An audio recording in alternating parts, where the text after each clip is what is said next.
Your sister's wedding was perfect, Mom beamed. When will it be your turn? I smiled. It already happened. You just weren't there. The room froze. Glasses paused midair. Music thinned to a nervous thread. I reached into the hidden pocket, slid my ring onto my finger. Gold met light like a secret exhale. Jessica stared, bouquetless, perfectly stunned. Dad changed colors, pink then storm. Whispers multiplied, small and hungry. I faced the people who raised me, people who called me unready, unserious, second best. My name is Morgan. This is how I stopped asking for permission to live my own life. Have you ever faced something like this? Tell me in the comments. The truth landed harder than the bouquet. I grew up in Jessica's shadow, 3 years behind her spotlight. She was effortless, pretty, popular, always the center. I was frizzy, bookish, late to bloom, easy to overlook. Mom is Linda. Dad is Robert. Their favorite was never hidden. At 16, Jessica got a car. I got responsibility speeches. She received a full-ride dream school. I clocked 2 jobs for tuition. When Jessica announced her engagement, money appeared like magic. My parents offered to fund everything. When I mentioned dating seriously, Mom suggested improve yourself first. David changed the weather inside my life. Pediatric nurse. Kind. Funny. Gentle in hard places. He saw me, not a comparison chart. 18 months later, mountains, sunset, his voice shaking. He proposed, no audience. It wasn't flashy, it was true. I said yes. Yes. I called home. Mom said, "Are you sure you're ready? Think career." Dad said, "Wait until Jessica marries. Don't steal her thunder." The months after were Jessica appreciation season. Pinterest boards, dress fittings, menus, flowers. Any mention of my engagement evaporated like steam from tea. At the bridal shower, I stuffed envelopes and fetched ribbon. Aunt Margaret asked about dates. I opened my mouth. Mom cut me off. "Morgan isn't ready. Jessica's more mature." Jessica smiled kindly and said nothing. Somehow that silence bruised more than words. I cried into David's shoulder for 2 hours. "What if we just do it?" he whispered. "Stop waiting for permission to be happy." The idea scared me. It fit perfectly. We planned a small, secret ceremony at the gardens. His parents cheered. His sister offered to zip my dress. Their warmth made my family's chill embarrassingly obvious. Maria would photograph. Rose would tie eucalyptus and white daisies. Rebecca and Tom would witness. David's father would officiate. Everything simple, honest, ours. On April 13th, we married. Quietly, completely, without their blessing. The morning of our wedding was calm enough to make me cry. The gardens were washed in gold, the air soft and forgiving. David's father stood under the arbor, eyes kind behind old glasses. Maria, the photographer, hummed quietly as she adjusted the frame. Rebecca squeezed my hand before stepping aside. And when David turned, I forgot to breathe. There was no orchestra, no audience. Just vows written in trembling handwriting, sunlight in his hair, and the smell of eucalyptus in the breeze. He promised to love me exactly as I am. Not the improved version my parents kept waiting for. I promised to never measure myself against anyone's expectations again. When he said I do, I felt something uncoil inside my chest. A quiet that wasn't silence. More like peace. Finally allowed to exist. After the ceremony, we had lunch at a tiny Italian restaurant. The owner, cooked us his grandmother's osso buco, and refused to let us pay because love deserved celebration. We laughed until we couldn't breathe. No pretense, no show, no spectators. Just 2 people starting something real. For the honeymoon, we drove through Utah and Colorado. Windows down, music up, the world ours for the first time. We stopped at gas stations for snacks, took photos of red canyons and desert skies, and fell asleep in motels that smelled like dust and freedom. When we came home, we wore our rings on chains. A secret between our hearts and our shirts. We told no one. Not yet. Because Jessica's wedding was coming, and I didn't want the truth to become another weapon. I told myself it was kindness. Maybe it was cowardice. The Mitchell household turned into a command center. Mom barked orders through speakerphone like a wedding general. I was still her assistant, not her daughter. 3 days before the wedding, she called at 7 a.m. over a floral crisis. "The roses are the wrong pink. You need to fix this now." "I have work, Mom." "I'm too busy with the caterer," she snapped. "Jessica can't have a meltdown over flowers, Morgan." So, on my lunch break, I drove across town to argue about blush versus dusty rose. My ring pressed against my chest beneath my blouse. The rehearsal dinner was chaos dressed as elegance. Crystal glasses, overpriced steak, and my parents glowing with pride. Dad gave a 10-minute speech about Jessica's brilliance. When he sat down, he didn't mention me once. But someone did. Patricia, Marcus's mother, turned to me gently. "I've heard wonderful things about you," she said. "David speaks so highly of you. You must make him very happy." Her kindness cracked something in me. A stranger saw me clearer than my family ever had. Jessica's wedding day was approaching fast. And for the first time, I wasn't afraid of it. Because deep down, I knew something they didn't. The bouquet toss was coming. And this time, I wouldn't be empty-handed. The ballroom shimmered with soft lights and champagne noise. Jessica twirled on the dance floor, glowing in her second dress. Everyone looked drunk on perfection. Then the DJ called for the bouquet toss. "All single ladies, come on up." I hesitated, but Mom's voice pushed me forward. "Go on, Morgan. Maybe it'll be your turn next." The irony almost made me laugh. I joined the crowd, pretending I belonged there. Pretending I was still waiting for something I already had. Jessica turned her back, tossed the bouquet high. White roses arced through air like slow-motion confession. It landed in my hands. Cheers erupted. Someone shouted, "Morgan's next!" And that's when Mom appeared beside me, glowing and tipsy. "Your sister's wedding was perfect," she said. "When will it be your turn?" I smiled. "It already happened. You just weren't there." The room froze. Forks stopped. Music hiccuped. Dozens of heads turned toward me.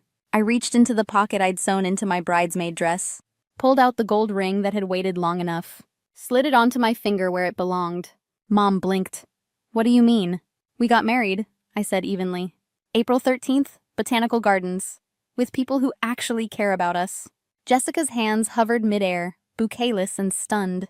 Dad's color shifted from confusion to crimson. The guests whispered like wind through glass.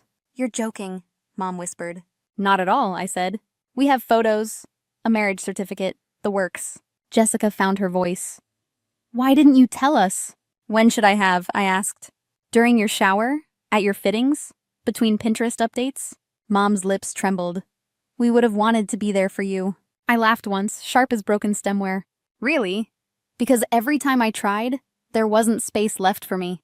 Dad stepped forward, voice low. "This is inappropriate, Morgan." "Is it?" I asked. "You celebrate marriage, right?" "I'm just sharing mine." People were staring now, some horrified, others fascinated. Cameras lifted discreetly. Whispers scattered like ash. Jessica's face hardened. "You just couldn't stand that tonight wasn't about you." "This isn't about you, Jess," I said quietly. "It's about finally being seen after 28 years. Mom's eyes filled.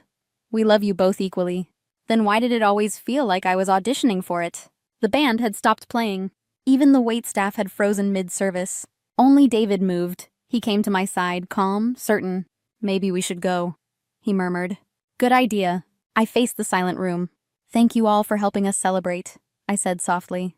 "It's been enlightening." We walked out together, the music starting again behind us, as if the night was desperate to pretend nothing had happened. But the truth was already louder than any love song they played. The silence didn't end that night. It just changed shape. By morning, it had turned into noise. Calls, texts, voicemails, outrage. Mom cried through 17 messages. Half apology, half accusation. Jessica sent paragraphs, each one angrier than the last. Dad didn't call. He never does. He had Mom deliver his disappointment for him. "You embarrassed the family. You ruined your sister's wedding. You made everything about you." It was strange. After years of being invisible, suddenly everyone couldn't stop looking at me. But not all voices were angry. My aunt called, proud of me for standing up. Cousins texted, saying they'd always seen the favoritism. Even a few of Jessica's friends messaged. "Honestly, you just said what we were all thinking." David's parents invited us for dinner that weekend. His mom hugged me like I'd survived a war. "You're our daughter now," she said, "and you'll never have to earn a seat here." 3 weeks later, Mom asked to meet. A peace talk, she called it. David came with me, steady and quiet. The restaurant felt too bright for what we were doing. Mom cried within minutes. Dad stayed rigid, cutting his steak like it had wronged him. "We just wanted Jessica's day to be perfect," Mom said. "And what about mine?" I asked. "Did it ever occur to you that I might want happiness too?" Dad sighed. "You handled it poorly, Morgan. You humiliated us." "I spent years being humiliated quietly," I said. "This time, at least I chose the timing." Mom wiped her eyes. "We didn't know you felt excluded." "You didn't want to know," I said. "There's a difference." I realized then. They weren't villains, just people too fragile to face the truth. They built a hierarchy so they wouldn't have to question themselves.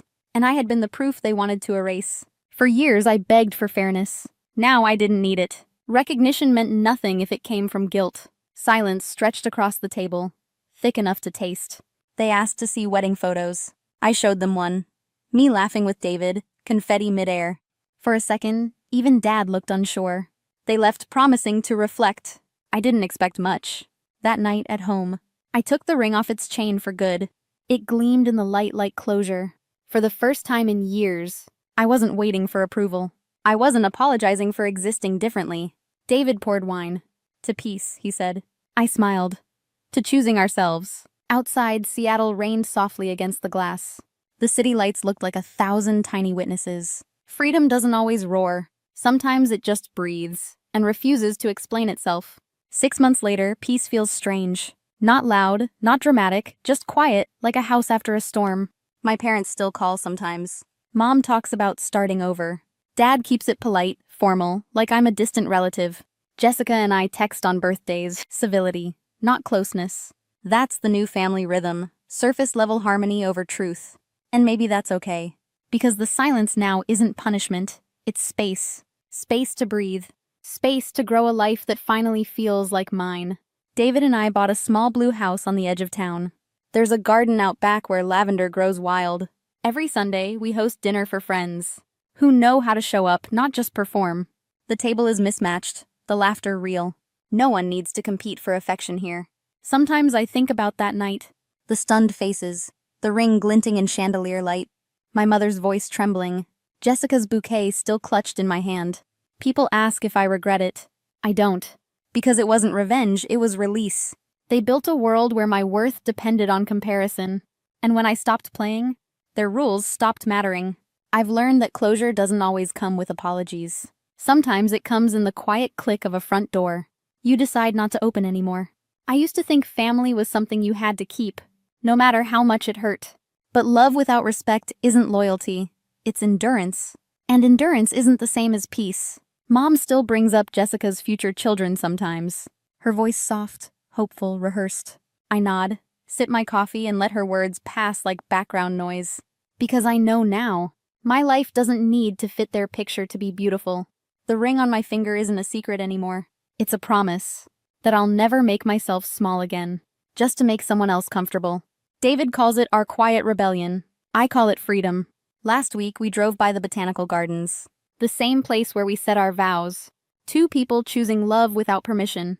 The flowers were in bloom again, white daisies and eucalyptus. I remembered the sunlight, the tremor in David's hands as he slipped the ring on my finger. Back then, I thought I was starting a marriage. Now I know it was something bigger. It was the start of becoming myself. The best revenge isn't public or loud.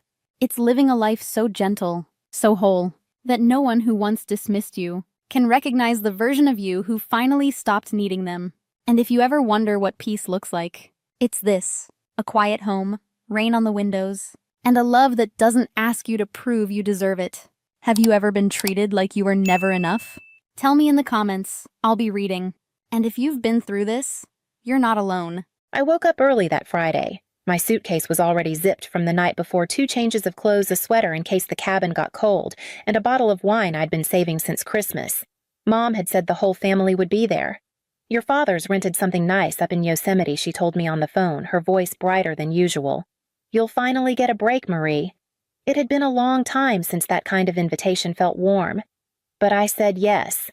By 7:10, I was parked in front of their house, just like she asked.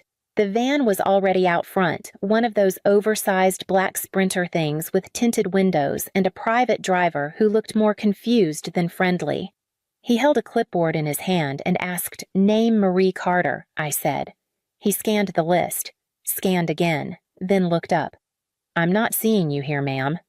I thought he was joking, but the clipboard didn't smile. Just then, the side door slid open and Ryan, my younger brother, leaned out grinning like we were at a college reunion. "Sis, he said you made it." "Apparently not," I replied, nodding to the clipboard. Ryan shrugged. "Yeah, about that. This trip's kind of for people who still show up, you know." He held up a champagne flute already half empty. "You're always working. We figured you'd understand." Inside the van, I caught a glimpse of Mom Helen Carter curled up against the window with her sunglasses on. She didn't wave. Dad Richard was fiddling with a Bluetooth speaker. No one looked surprised to see me there, but no one made room either. I nodded once. Not out of agreement, just acknowledgement. Then I stepped away, reached into my coat pocket and opened the banking app on my phone. 3 swipes, 1 click, a confirmation screen. Family expense card frozen. The driver glanced at me again, but I was already walking back to my car. No one called out. No one asked why. On the drive home, the bottle of wine rattled gently in the passenger seat, unopened. I didn't cry. I didn't scream. I didn't even speed. I just sat with it, the weight of being almost invited. Turns out I didn't need to be on the list to end up paying for the trip. It didn't happen all at once. That's the thing about slow erasure, you don't notice it until the space you used to fill is just gone. It started with a phone call back in 2012. Dad Richard had lost some hours at work. Just a rough patch, he said. The mortgage is fine, we're not asking for money. But by the end of that call, I'd offered to co-sign a refinancing. It felt like the right thing to do. Then it was Mom's dental surgery. $6,000. She cried on the phone, said the pain was keeping her up at night. I told her not to worry. I paid the bill directly to the clinic. Later, I overheard her at a family BBQ telling Aunt June she'd managed to handle it herself after some clever budgeting. She didn't even glance at me. When Ryan got caught up in some gambling mess, something about a bad loan and a friend who disappeared with the money, I wired $5,000 into his account. He said it was a one-time disaster. 2 months later, he posted a photo from Coachella with a caption, "Worth every penny." He didn't tag me, of course. That Christmas, I bought a new space heater and had it delivered to their house overnight because Mom said the furnace was making noises again. She sent back a thank you by forwarding me a coupon for flannel sheets. "You should get some rest," she wrote. "You work too hard." Every family dinner, I was either taking a work call in the kitchen or updating their Wi-Fi settings while everyone else was having dessert. When Ryan showed up with store-bought pie, they lit candles. At one point, I told myself it was just timing, that I lived farther away, that my job made me less available. But the truth was, they never asked me to be present, only to be useful. Last summer, Dad called during my lunch break. He couldn't remember his online banking password. I reset it remotely. A week later, a transfer went out to a car detailing shop under Ryan's name. When I asked about it, Dad said he needed help getting on his feet. You know how it is. And I did. That was the problem. Every time they needed something, I showed up. Not physically, Ryan had that role. He brought bags of chips, forgot to take out the trash, left early. But he was there. And apparently presence outweighed provision. They framed Ryan as the loyal son, the one who stayed close. I was the background process, invisible but essential. You only notice when it's gone. Last Thanksgiving, I sent a card with a handwritten note. A real one. I signed it with Love, Marie. It didn't show up on the mantle. There was a group photo, though. Ryan holding the carving knife like a trophy. Dad's arm around him. Mom's smiling cheeks flushed. Someone had used a filter that made the table glow gold. There was an empty chair at the corner. I recognized the sweater draped over the back. It was the one I left there the year before. They had literally edited me out of my own seat. And still I kept paying. One more month, one more bill, one more quiet contribution. Not because they asked, but because not helping felt like betrayal. And maybe I thought deep down if I just kept saying yes, they'd eventually see me. They didn't. The calls started before noon. First, it was Mom, a voicemail voice high and brittle. "Marie, something's wrong with the reservation. The card's not working. Did you maybe change something?" Then Dad, sounding irritated more than concerned. "Can you just fix it?" "We're standing at the front desk like fools." I didn't answer. The texts came next, frantic, overlapping. Ryan sent a selfie of him and Mom outside the lodge, thumbs down with the caption, "Family trip cut short." Some people can't let go. No context, just the insinuation. I muted the group chat. Instead, I called Jasmine. She'd been a quiet friend for years, former co-worker turned IT security consultant. We met once a month for coffee when our schedules aligned, which wasn't often. The last time I saw her, I'd helped fix her aunt's estate taxes. She said she owed me a favor. I just want to know if anything weird's been happening under my name, I told her. I didn't expect much. Maybe a missed subscription or a duplicate account somewhere. But Jasmine was thorough. 2 days later, she sent an encrypted folder. Inside, a credit card application from 3 weeks prior. My name, my birthday, my social, Ryan's address. A flagged login attempt to my retirement account from an unfamiliar device tagged Carter Home.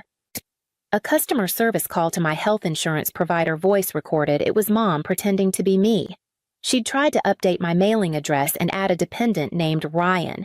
The cold didn't hit all at once. It crept in slow like air from a door you didn't realize was open. It wasn't just about money anymore. It was about permission, about how easily they assumed I wouldn't notice. Or worse, that I would notice and still say nothing.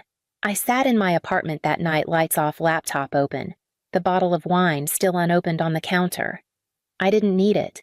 The sharpness was already in my chest. Ryan had borrowed $5,000 and never paid it back. Dad had slipped charges under my name. Mom had impersonated me, and I'd brought them pie. For years, I let the benefit of the doubt cushion everything. Maybe it was an accident. Maybe it was just stress. Maybe they meant to ask, but forgot. But the signatures were clear. The dates lined up. The transactions weren't mistakes. They were habits. I didn't text them back. I didn't explain. I just stared at the screen and let the silence settle thick and final.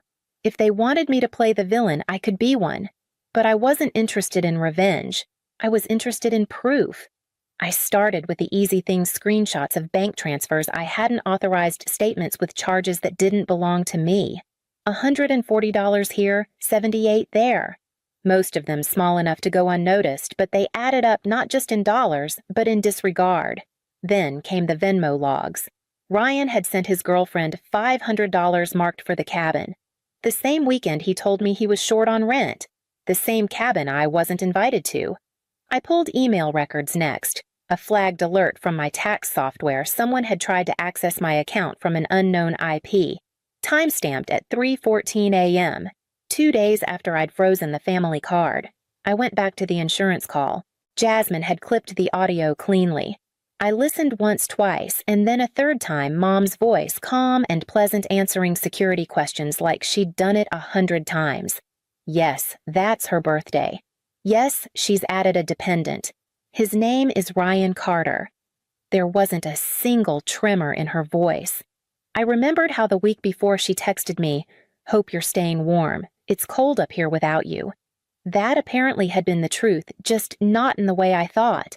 I began organizing everything. A folder on my desktop titled, "What Family Costs." Inside, bank statements with notes. Screenshots of Ryan's social media posts mocking bitter people who don't show up. The recording of Mom's insurance call. An email from Dad dated 6 months ago. "Can you move the car payment from my account to yours just temporarily? Don't tell your mother she worries." And then one last file. A photo from Thanksgiving. Everyone around the table laughing. My chair empty. A pie I had shipped still in the box, unopened. In the corner, Brittany, my cousin, grinning at something Ryan had said. I remembered she used to laugh when I got corrected in front of people. She still did.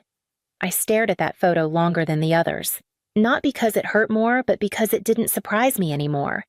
There's a kind of grief that doesn't come from loss, but from finally seeing what was never there. I wasn't grieving what I'd lost. I was grieving what I had pretended to have. I backed up the folder twice, once to a cloud drive, once to a USB I kept taped under my desk. I BCC'd it to Jasmine and to my lawyer, labeled only with the initials WFC. I didn't know what I was going to do with it. I wasn't planning to send it to anyone, not yet. But I needed to hold the truth somewhere outside my head. When you've spent years gaslit by kindness, by phrases like, "You're just too sensitive," or "You always take things the wrong way," you start to lose your grip on what's real. This folder was real. I didn't need an apology. I didn't even need them to understand. I just needed a record, proof that I hadn't imagined any of it. The next morning, I printed the cover page. 3 words in bold black type, "What family costs." Then I placed it in an envelope and slid it under the mirror in my hallway. Not for them. For me. So that the next time I started doubting myself, I'd know where to look. The invitation went out on a Wednesday morning. Subject line, "Family finances 15 minutes. No explanation." Just a link and a time. Friday at 7:00 p.m. Mom replied with a thumbs-up emoji. Dad sent back thanks for being the adult. Ryan didn't respond. At 6:58, I sat at my kitchen table laptop, opened the bottle of wine still untouched beside me. I'd never wanted a drink less. They joined right on time. Mom had curled her hair. Dad wore a collared shirt like he thought this was a job interview. Ryan showed up last, chewing gum chin resting in his hand. No one asked how I was. I didn't speak. Instead, I shared my screen. A folder appeared, titled "What Family Costs." The first slide was a bank statement, a $600 transfer from my checking account to an auto parts supplier. Billing address, Ryan Carter. Dad leaned forward, squinting. The next was an email from Mom's Gmail left logged in on my iPad last Christmas. "Marie always helps. She won't even notice." Mom flinched. The third, a photo from Thanksgiving. My empty chair, the untouched pie. Brittany's smile frozen like punctuation. I didn't explain any of it. I clicked to the final slide. A voice recording played Mom answering questions on a health insurance call, pretending to be me. The audio was clear, the answers confident. When it ended, the room, even virtual, went still. Dad was the first to speak. "Marie," he said, "measured, we didn't mean harm. You've just always been good with these things." Ryan rolled his eyes. "Jesus, it's a bunch of bills. You're blowing up the family over spreadsheets." Mom's voice cracked. "We were struggling. We thought you understood." I looked at them, my parents, my brother. Faces I'd known my whole life, suddenly unfamiliar. "I did," I said quietly. "I understood everything." No one spoke. I ended the call. There was no announcement, no final word, just a blank screen and the soft click of disconnection. For the first time in years, I didn't feel guilt. I felt gravity, the kind that comes when something finally settles where it belongs. Not one of them called back that night. I didn't tell anyone I was leaving. I didn't write a farewell note or send a dramatic group message. I just started making calls. First to the mortgage company. I had co-signed the house loan 12 years ago, back when Dad said he couldn't qualify on his own. I filed the release of liability paperwork, submitted copies of their income, and got confirmation within 48 hours. Next was the bank. I revoked every shared authorization the backup card Mom used, just in case the joint account Dad had quietly funneled utilities through the auto payments Ryan had linked to my name. Each login, each cancellation felt like lifting a weight I hadn't realized I was carrying. I contacted my accountant. Years ago, I'd set up a small trust, nothing fancy, just leftover investments and bonds I didn't touch. My family had been listed as secondary beneficiaries. That changed. Now the trust pointed to a fund for first-generation college students. I didn't need to know their names. I just needed to know they weren't mine. I moved the next week, not far, but far enough. I didn't update my address with anyone but my HR department. My new lease was signed under a privacy service. The utility bills were in my name, mine alone, routed through a secure third party. No one could spoof them this time. I bought a second phone loaded with a new SIM, new contacts, a new number. The original one went into a drawer.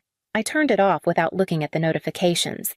It would stay off a graveyard of names that once knew how to find me, but no longer had permission to. It wasn't revenge. I wasn't interested in watching them suffer or wonder where I'd gone. I just didn't want to be reachable.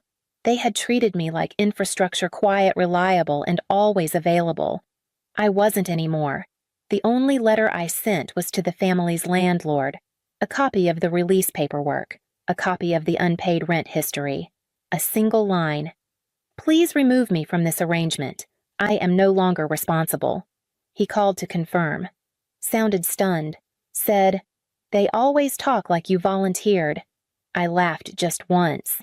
They talk like I didn't have a choice. And maybe for a long time I didn't, but now I did. And I chose to disappear not from spite, but from self-respect. 6 months passed. Quietly, like fog rolling over a road, I no longer drove. In that time, no one knocked on my door. No surprise visits. No letters with return addresses I recognized. Just stillness. The kind that doesn't echo the kind that replaces apology with absence. I learned new rhythms. My new apartment was small, white-walled with dark floors that creaked in the morning. The coffee shop 2 blocks down knew my name, but nothing else. My fridge was full. My phone only rang for people I chose to keep. I never reached for the old phone. Not once. But sometimes word found me anyway. A former classmate forwarded a Facebook post from Mom, a blurry photo of their half-lit living room. Caption: "Sometimes the people you raise forget who raised them." Ryan had liked it. Then commented, "Some people only show up when the lights are on." I didn't laugh, but I did close the app. Last I'd heard, the power had been shut off again. Aunt June called one afternoon. Said if you'd just explained how bad it was, I hung up before she finished. They all knew, but knowing means acting, and acting means risk. It's easier to watch someone carry weight than to help them put it down. The final message came from Dad, an envelope with crooked handwriting and blue ink. 3 pages of legacy talk. Bloodlines. A plea to put things back together. I tore it in half. Then in half again. Then again until it fit inside 5 envelopes. No return address. He sent another letter. Shorter. Angrier. "You'll regret this. You're still our daughter whether you like it or not." I sent one final reply. One sentence bold and centered. I was never yours. I was just useful. I never heard from him again. The new rug arrived that Friday. Gray background. Clean font. I laid it outside my door and stepped over it as I came back from groceries. It read, "Not your emergency exit." And that was enough. You don't have to explain what happened. Not to them, not even here. Maybe you were the one who paid, stayed quiet, kept showing up until one day you didn't. Maybe they still don't understand why. But if this story felt like something you've never said out loud, just leave a sign that you're still here. A single word they never said to you. A dot. A date. Or nothing at all. Sometimes silence is the loudest answer. You don't have to go back. Just let us know you made it out. I hadn't missed a Sunday dinner in 12 years. Not once. Not after working 70-hour weeks. Not after pulling double shifts during tax season. Not even after that winter I got the flu so bad I could barely stand. My mother, Linda, always said I was the dependable one. The daughter who remembered birthdays, who brought dessert, who showed up. That evening I drove the 40 minutes to my parents' house with a lasagna dish still hot on my passenger seat. I'd made it from scratch, the kind Dad Frank liked with extra cheese and no ricotta. The smell of garlic and basil filled the car like memory. That smell always meant home. Their porch light was on when I arrived, pale yellow against the dusk, the kind of light that made you think someone was waiting for you. I parked out front, careful not to block Greg's driveway spot. He was my older brother, always got the spot closest to the house. I climbed the stairs with the lasagna warm in my hands. A familiar rhythm. Left-right pause on the 3rd step because it creaked. I didn't knock right away. I was reaching for the screen door when I heard my name. "Diane won't be a problem. She never says no to family." It was Frank's voice, flat, certain. I froze. My hand stayed suspended near the handle. Inside, voices bounced off kitchen tiles. Mom Linda sounded strained. "But 300,000? That's insane, Greg. How did you even—" "It doesn't matter how," Greg said sharply. "What matters is that I need it handled before the audit goes deeper. You said you'd help." Then Frank again, calm, decided. "We will. Diane's got that promotion, remember, senior analyst at that big firm. She's probably making, 150 now. The dish in my hands didn't shift. But something in me did. I stayed completely still as if moving might make it worse. The screen door pressed cool against my arm, the lasagna slowly losing heat between my fingers. Inside, the conversation kept going like I didn't exist. She mentioned something about bonuses, Greg added, probably more than 150. My mother sighed. "She works so hard. Always has." There was a pause. Then Linda's voice softer now, like she was convincing herself. "We'll say it's for the roof. The house has been leaking. We can start there. $30,000 maybe, then later, medical bills. I'll say I need some procedures. Greg didn't even let her finish. Spread it out. She'll give it. She always gives. Remember the business loan, 20 grand, no questions. Never asked for it back. She gave us her signing bonus, Frank said, like it was a point of pride. 40,000. Just handed it over. Greg laughed. Who does that? She still thinks we're a real family. It's almost sad. Linda didn't laugh. Her voice came back brittle. Don't talk about your sister that way. She's naive, Mom. She thinks showing up with a damn lasagna means something. I couldn't move. Couldn't blink. I saw it clearly myself on this porch again and again, arms full heart open, never once suspecting I was being drained. Frank's voice was calm again. We'll space out the requests. Diane can't say no when you cry. That always works. I don't like lying to her, Linda said quietly. It's not lying, Greg replied. It's family. Her money is family money. She doesn't have kids, doesn't have a husband. What's she spending it on anyway? That apartment. The apartment I had poured everything into, the one with a view of the park and a front door that locked. The only place I called mine. She'll be fine, Frank said final as a gavel. She always handles things. That's what she does. Are you sure there's no other way? Linda asked. Greg's voice dropped. Unless you want me in federal prison for tax evasion and fraud. No. This is it. My lawyer says if I can pay it back before they dig deeper, they'll drop it to civil penalties. Tax evasion. Fraud. My brother, the one they bragged about to cousins, coworkers, strangers at the grocery store. He wasn't just struggling, he was criminal and they were going to make me pay for it. I stepped back from the door, slowly, careful not to creak the step. My hands were slick with sweat. The dish nearly slipped. I caught it, no sound, no trace. I couldn't let them know I'd heard. I made it back to my car without falling apart. That surprised me. My legs felt disconnected like I was floating just above the pavement. The lasagna sat on my lap like a joke I didn't get anymore. I didn't drive off right away, just sat there, engine off, listening to the faint buzz of summer bugs and the occasional passing car. My phone buzzed in the cup holder. Text from Linda, "Where are you, sweetie? Dinner's ready." My thumb hovered. Then I typed, "Sorry." Got called into work. Emergency audit. Rain check. 3 dots blinked, then came her reply. "Oh no, we have something important to discuss." "Can it wait?" She was going to say it. The roof, just like they planned. "Sorry, Mom. Boss says it's urgent. Love you."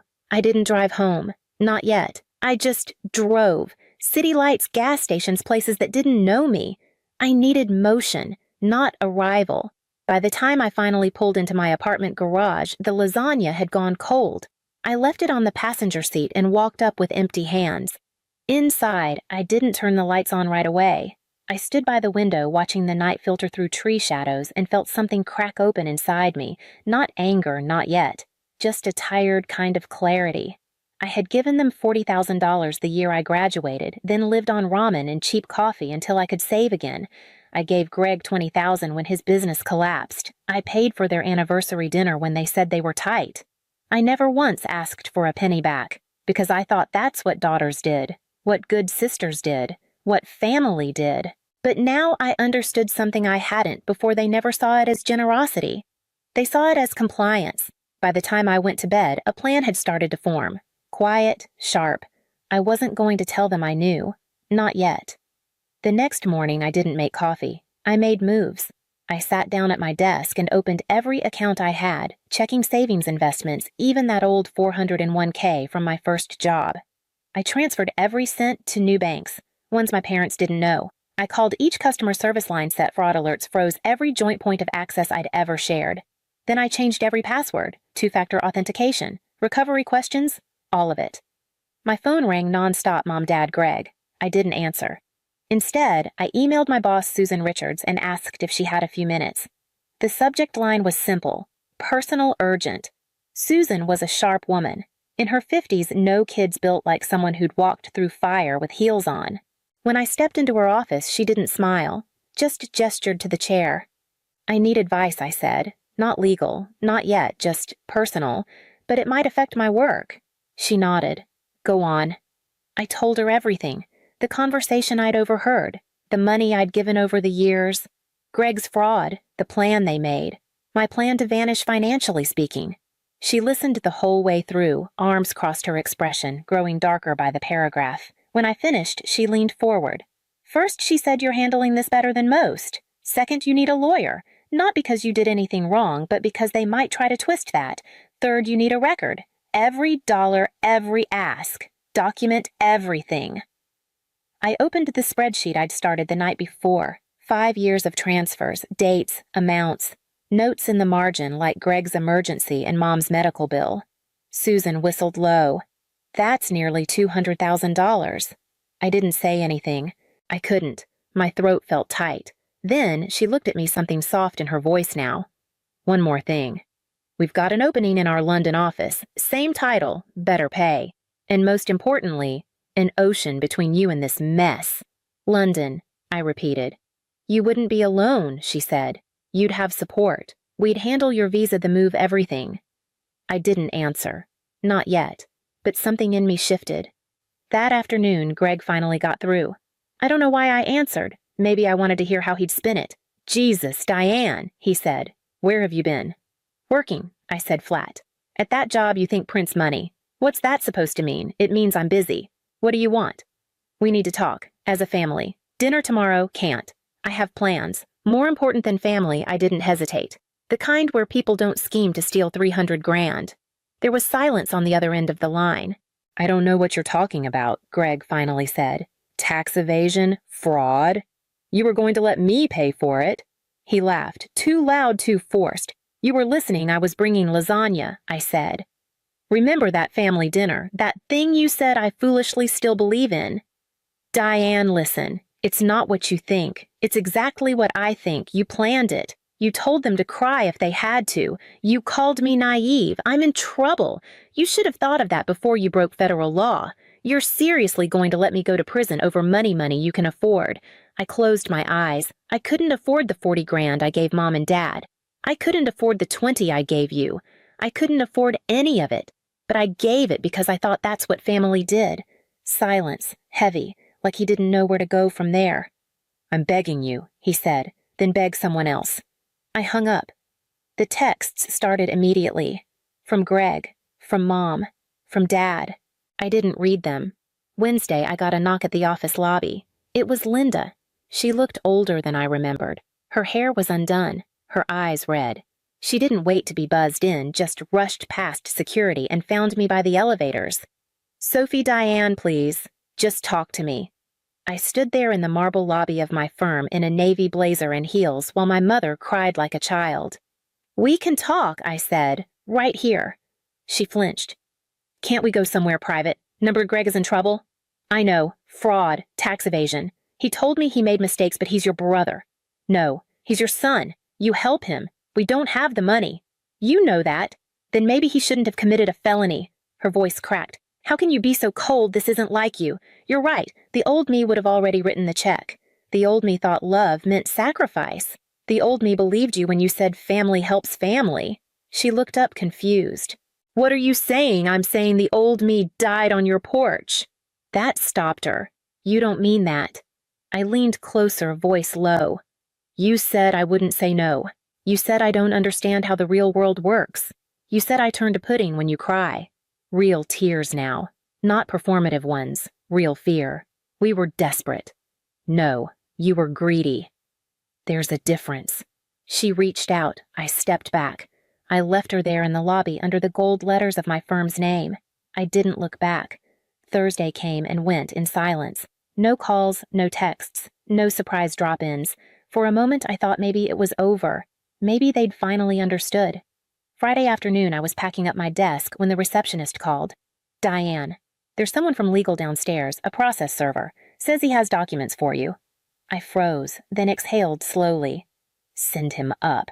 He handed me a manila envelope, no eye contact, no words, just a scribbled name and a quiet exit. Inside, a formal complaint. My parents were suing me, claiming the money I'd given them over the years were loans, that I was now demanding repayment and had caused them emotional distress and financial instability by cutting off contact. It was absurd. So absurd I laughed right there at my desk. Not a sharp laugh, a hollow one. The kind you let out when disbelief finally gives up and lets exhaustion take over. They weren't just trying to guilt me, they were trying to punish me. I called the attorney Susan had recommended, a woman named Carol Kim. Efficient, direct. I scanned and emailed the documents. She called me back 10 minutes later. They have no case, she said. No contracts, no documentation, no written agreements. Nothing to prove any of this was a loan. This is textbook harassment. Can we counter, I asked. We could sue for damages, emotional distress, defamation. I paused. The idea didn't sit right. No, I said. I don't want their money. I just want them gone. There was a long silence on the line. Then Carol said, "Understood." I closed the folder, put it in a drawer, locked it. That weekend I started packing. Not just for London, for a life that wouldn't include people who saw me as a checkbook in heels. The movers were scheduled for Tuesday. All weekend I filled boxes with things I once thought I'd keep forever, cookbooks with my mother's handwriting in the margins, framed photos from holidays where I'd been the one behind the camera. I wrapped them carefully, then left most of them behind. Sunday morning, Greg called again. The number was unfamiliar. I picked up without thinking. "You're really going to let me go to prison," he said. "I'm not letting you do anything," I answered. "You're going to prison because you committed crimes." His voice cracked. "I could lose everything. I already have," I said. "My family, my trust, my belief that you all cared about me as a person, not just a resource." Silence. "I was scared," he said. "I didn't know what else to do. You planned it. You laughed about it. You coached them on how to lie to me. I didn't mean to hurt you. You didn't think about me at all." He tried again. "Diane, please. I'm begging you. I already told you. Beg someone else. I'm done." I hung up, blocked the number. No more texts came. No more calls. They must have realized the door was shut. On Monday, I stood in the middle of my half-empty apartment and looked around at the life I'd built, every inch of it earned, every dollar fought for, every piece touched by people who now felt like strangers. I didn't cry. Instead, I packed my last bag, zipped it shut, and taped a note to the front door for the movers. London, 2-bedroom, facing the river. That night I slept better than I had in years. Not because everything was fixed, but because I wasn't pretending anymore. I found it in the back of a cabinet tucked behind old baking pans and a chipped pie dish I never used anymore. The lasagna pan, still clean, still heavy. The one I'd carried that Sunday night, full of warmth and hope and cheese, believing I was walking into love. I ran my hand along its edge. It was just glass and metal, but somehow it held everything. Every dinner I'd made, every time I'd tried, every way they'd emptied me and smiled while doing it. I didn't cry. I just picked it up, turned, and dropped it into the kitchen trash. The sound it made wasn't loud. At the airport, boarding pass in hand, I got one last text from a number I didn't recognize, but I knew who it was. "Linda, I'm sorry. Not for needing help, but for how we planned to get it. You deserved better. I hope someday you can forgive us." I stared at it for a long time, then typed back, "I hope someday you can deserve forgiveness." I turned off my phone and walked toward my gate. 6 months later, the message came through my lawyer. Greg had been sentenced, 18 months in federal prison, tax evasion, wire fraud, attempted concealment of assets. My parents had sold their house to help cover his legal fees. Lost most of it anyway. They were now living with my aunt in Florida. I didn't feel satisfaction, not guilt, not even anger. They were just names now. People I used to know in a life I no longer lived. In London, the sky was always shifting gray, then silver, then something almost warm. I had a corner apartment with old brick walls and a view of the river. I'd made friends, good ones, colleagues who valued me for more than my signature on a check. Sometimes on quiet Sunday mornings, I still made lasagna, just for me. Not because I missed them, but because I remembered the girl who once believed bringing food was the same as bringing love. The girl who carried her heart in a casserole dish and left it on their doorstep again and again, hoping one day they'd hand it back whole. She was gone now. In her place stood someone different. Someone who knew that love without respect is just debt in disguise. Someone who understood that walking away wasn't giving up, it was remembering who you are. And sometimes, the only person who ever really shows up for you is you. I used to think showing up was enough. That if I kept saying yes, kept giving, kept making casseroles and covering bills, eventually they'd see me not just what I could offer. But some people only love you as long as you're useful. And the moment you stop giving, you stop existing. I didn't leave to punish them. I left to protect what was left of me. If you've ever stood outside a door with something warm in your hands and hope in your chest only to hear the truth that breaks you, I see you. You don't have to explain why you stopped calling, why you didn't go home for the holidays, why you walked away. You don't owe anyone an apology for saving yourself. If you've ever been the one who gave quietly, just leave one word you wish they had said to you.